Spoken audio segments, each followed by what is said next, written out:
Asteroid of fear.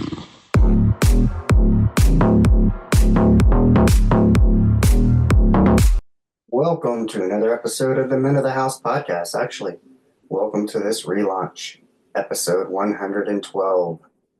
That's right. We ended it on 111, somewhere in December, maybe around December 28th, I think. Yeah, so we're back. Yes, indeed. Well, welcome if this is your first time tuning in, and welcome back if you're a returning listener. Yeah, so let's catch up on what's been going on. It's been about 3 months. Took a little break, been on hiatus, and yeah, part of that was I was going to do something else, considering your peak performance partner, some coaching, and tried that out for a little bit, and it just didn't feel aligned. So we're back to the Men of the House podcast, the original, the OG, what I feel true to, which is what's the person's story to the right of me, to the left of me at any given moment? How'd they get there? What struggles have they faced? What have they overcome? What chances did they take? And how is life different because of that? Also, welcome to a new view. Yes. um, yeah, I am back in my old office, but with a new setup. Kind of something that I was always wanting, which was this chair. See behind me? This arm. Yeah, I got to get used to this with the camera because I have my iMac dongled off to my TV so I can see across the room as my workstation is that way. To the left of me, yeah, you can kind of see. Look, oh yeah, see, that's where I work. Here's where we podcast. Yeah. So yeah, I was kind of wanting a different view, and now that we're back in the office, I got that view. I got my chair, something I was always wanting. I got Ashley, our oldest daughter, got me the print back there, Christmas. But the Christmas I didn't get to attend because I was with Buck. For hydration there. So yeah, let's get reacquainted. Well, last you guys heard, and last I talked, I was maybe 2 months into a journey of being a live-in caregiver for a 97-year-old veteran. Well, he has since passed away. If you follow me on IG, Facebook, or any of the socials, you're probably aware of that. But yeah, that project lasted, that person, that connection, whatever it was, lasted 3.5 months. He passed away, and a couple of weeks after that, we moved all of our belongings from his home back to our home, and things were in disarray for a couple of weeks. It took several weeks to get unpacked. You know, it's hard. Be surprised how much stuff you can amass in 3.5 months. You know, I took the necessities, podcasting stuff, guitars, books, and clothes. Um, then when my wife and daughter got there, became a little bit more. Yeah. Any of you fellas with all girls, all women, you know. My brother-in-law used to joke, or we joke that when we travel, he and I could pack less for a deployment than our wives would pack for a 7-day trip. It's true. It's true. 100%. When I was in the Navy, I was in the Marine Corps, you leave with like a sea bag or duffel bag, and maybe a backpack and a few other things, a few necessities, but outside of that, yeah, it's got to be able to fit into small places. But, that takes me back to like, what is it you really need? Yeah. Well, my wife and daughter need a lot, but we had my daughter's birthday there. We had Christmas there. We live in Texas, and if you know anything, I mean, I think it was summer last week or earlier in the week, and we're probably heading back to winter, or sometimes it's winter in the morning and summer in the evening. Yeah, that's how Texas is. So we ended up with a lot of clothes. We got my daughter a vanity. Christmas, she got like a gaming computer, a desk. So, new chairs for the whole crew. My wife bought office chairs for my dad, me, my daughter. Um, yeah, I didn't even need instructions by the end. I had assembled so many.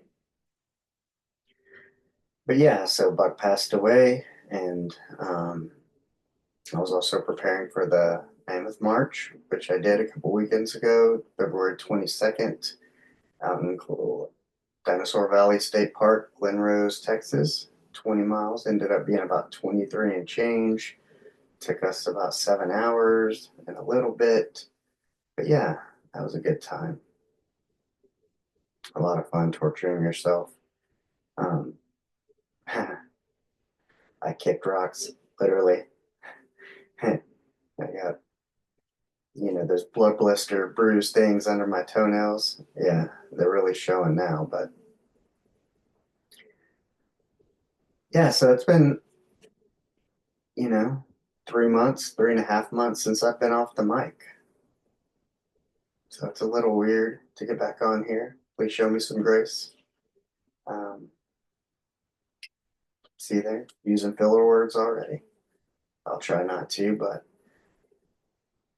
really part of this is I need to get back on the horse. So here we are.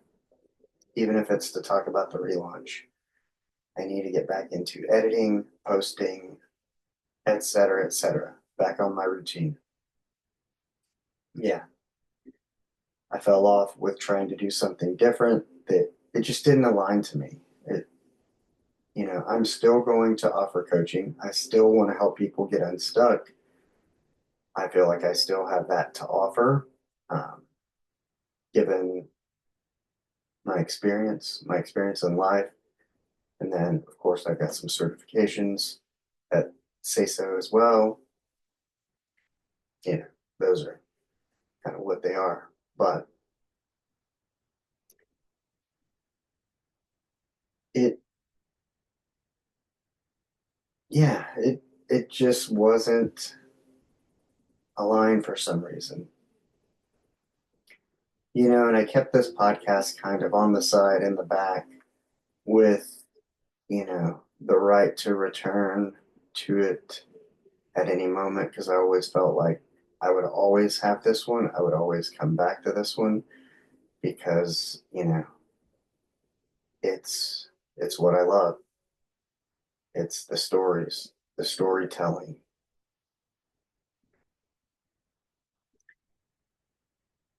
That's why I love long form podcasts. I listen to 2 to 5 hour episodes on the regular. So, it took some time as well to determine that that was the enjoyment, that was the passion. But yeah, I like kind of biographical type stories, to tell them. If you go back, you listen to my episodes, it's usually where you grow up, because you want to see how does somebody's upbringing, their parents, their childhood, how does that influence where they are today? I can tell for myself it influences everything. Um, but yeah, and then usually there's some sort of trauma, some event, some catalyst that makes people have to switch, change directions, pivot. kind of like I did. Reinvent yourself, if you will. And so those are the stories I like to tell. Those are the people I like to talk to. Those are the people I resonate with. Um, because it's also my story. I mean, it's been 5 years, really about 4, but we're in the beginning of 2025. Yeah, since I got laid off December 2020. So, yeah, right at 4 years. It's wild to think it's been that long. But all that said, I knew I needed to get back behind the mic. So here I am, behind the mic, talking, getting it out there, getting the reps in, and I'll edit this, maybe make some clips, and we're off to the races. But yeah, 0 to 1 client is the hardest. Taking that first step is the hardest. And me, once I lost the momentum, got out of routine, yeah, it's the way it is. Got to keep the momentum going.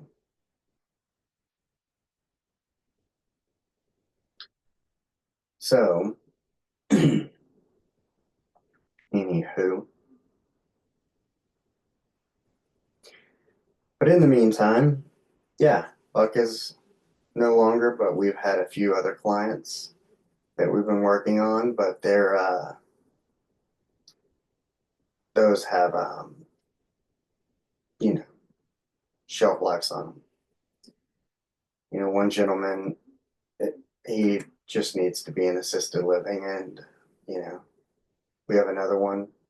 The hard part of that one is I gotta be there at 6:30 every morning, so I'm getting up at 4:20 every morning, doing my morning routine, and then it's a 30-minute ride. So yeah, I'm leaving at 6, getting there, doing that, and it's got a shelf life too, because frankly, it makes it to where my wife and I both have to go into town, and pretty soon, if we don't have to go into town, we don't want to, since it's 30 minutes away, but save on gas. And this caregiving thing, the money on it's not great, so we do it more to be helpful. And so if the money's not great, it's close to losing money, then hell, I'd rather stay home, do interviews, uh, get paid for some podcasting and stuff like that. So, not that I don't enjoy helping, obviously. That's why I'm doing it. That's why I agreed to it in the first place, because who else is going to agree to wake up at 4:20 in the morning so they can be at somebody else's house at 6:30, getting them up and dressed and ready? Um, Especially when they have able-bodied individuals in their household. So that's a whole different episode, whole different story. I don't have time for that. Yeah, you know, that caregiving role with Buck, and then these subsequent caregiving roles I've had over the past 3 weeks, 4 weeks. Um, they've shown me a lot about people in terms of them as individuals, but also families. And man, it's eye opening. It's wild. They're probably stories for another day, because I don't want to make this episode too long. It's actually kind of a relaunch. Plus, I think I need to look into, I got to renew my Zoom. So I think I have a time cap of X amount of time. So yeah, I can't run over, do a long episode like I would normally do. But yeah, I've learned a lot about people, families, family dynamics. It's been interesting to observe. Um, it's made me think a lot about how old do I really want to get. But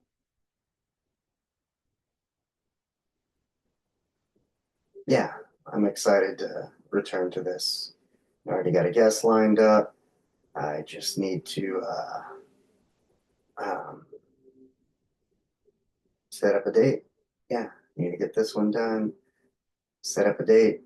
But since deciding to return to the Men of the House podcast, I was at a show in Dallas at the going to see the Elevators, Surfer Burrow, and Venison. And man, what a show! Great show, great people. Um, met Ryan, who makes handcrafted tobacco pipes. So yeah, we kind of sparked up a conversation over one of my favorite shirts, which is Be Authentic, They'll Adjust. So just be with Scotty G. If you haven't heard our interviews, go check them out, both on my platform and his. Just be with Scotty G. But yeah, it was an organic connection, and he seemed like a good dude. And in the little bit of time we spoke, I told him kind of what I did, and he told me kind of what he did, and a little bit about how he got there. And his story is perfect for the Men of the House podcast. It is the exact kind of story I want to tell. So I'm super excited to make that happen. And I'm hoping that that's going to be the next episode. But we'll see. Might have to do one more solo. We'll just have to see. Got to get hot back on Podmatch. Got to make sure my Zoom's paid up so I can have um, unlimited pay time, play time, talk time, whatever you want to call it.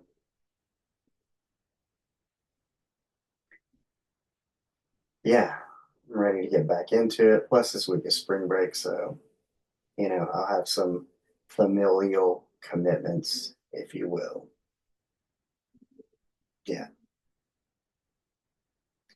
And since I miss Thanksgiving and Christmas, I definitely want to take advantage of being able to spend time with my wife and daughter, even though I did commit to 3 or 4 days of this 4:20 a.m. thing. So it's going to make for some long days for me. However, like I said, there is an end in sight. Um, this will probably be my last week of doing that because I need to be going towards the things I like that bring me joy and what I want to do, which is podcast. Do more of the things you love and less of the things you don't. And yeah, the VA is doing some wonky stuff right now. You've probably seen in the headlines they cut 70,000 jobs, and then they're going through all the veterans. My dad had 44 hours, they cut him to 11. One of the gentlemen I'm helping had 55 hours, they cut him to 11. Um, so everybody's having to write letters of appeal, but of course, now there's 70,000 less people to review them. Not that all those jobs, and that's what they did. However, kind of get what I'm saying. Yeah. Nobody probably saw that coming, but welcome to America. Sometimes it gets worse before it gets better. I don't know. Like we were promised a lot of things months ago, and maybe they're trending in the right direction, but right now is the turbulence, it seems. Tariffs and turbulence. Oh, yeah, yeah, yeah. What a shit show. But hopefully it'll iron out. And if not, hey, I'm gonna just try to keep what I'm doing, my circle of influence, tight and small, control what I can, influence what I can, and try not to let the rest of the world's bullshit weigh me down. Yeah, because that's a little bit how I feel with a few of these caregiving jobs lately. Is feel like I'm lighting myself on fire to keep others warm, and yeah, no, Not a good long-term strategy. Not sustainable. Not productive. So, you gotta set some boundaries and lean into self-love and self-care. Separate myself a little bit and understand that I have my own family to care for. And I got to keep myself healthy so I can care for them. Stop setting myself on fire to care for others who aren't really in my circle. So, yeah, Buck was kind of a one-time thing. Family decision. Would we do it again? Possibly. Have to depend on the person and the circumstances. But yeah. As for other, with the VA nickel and diming, I'm not taking 3 or 4 people with 2 hours each a day and, driving all around when you don't get paid for gas and all that. Getting nickel and dimed for 12 to 14 bucks an hour. I don't even know what it is that we make, but it's not a whole lot. But that's not why we do it. We do it because we care. We give a shit. We want to help people. But anywho, all right. I'm going to wrap this thing up, get it edited, get it out, and get excited to get back on a rotation, get back on the hamster wheel. But it's the hamster wheel I like. A happy hamster wheel of recording, editing, assembling, posting. Yeah, back to meaningful conversations that offer a different perspective, a different point of view, to let each of us know we're not alone as we navigate the chaos of everyday life and share the human experience, that which is oftentimes painful. But again, that's why I do this, so you know that you're not alone. And there is life on the other side of whatever it is you're going through at the moment. So until next time, let's see what this does. Oh, peace. Look at that. Yeah, I got to get used to the camera angles here. How I'm looking. So, all right. Until next time, peace out. And I will see y'all. Ooh, I got to decide a day. I haven't decided days yet. This one might be on a Monday, but maybe we'll go back to Wednesdays. Yeah. All right. Adios, muchachos and muchachas.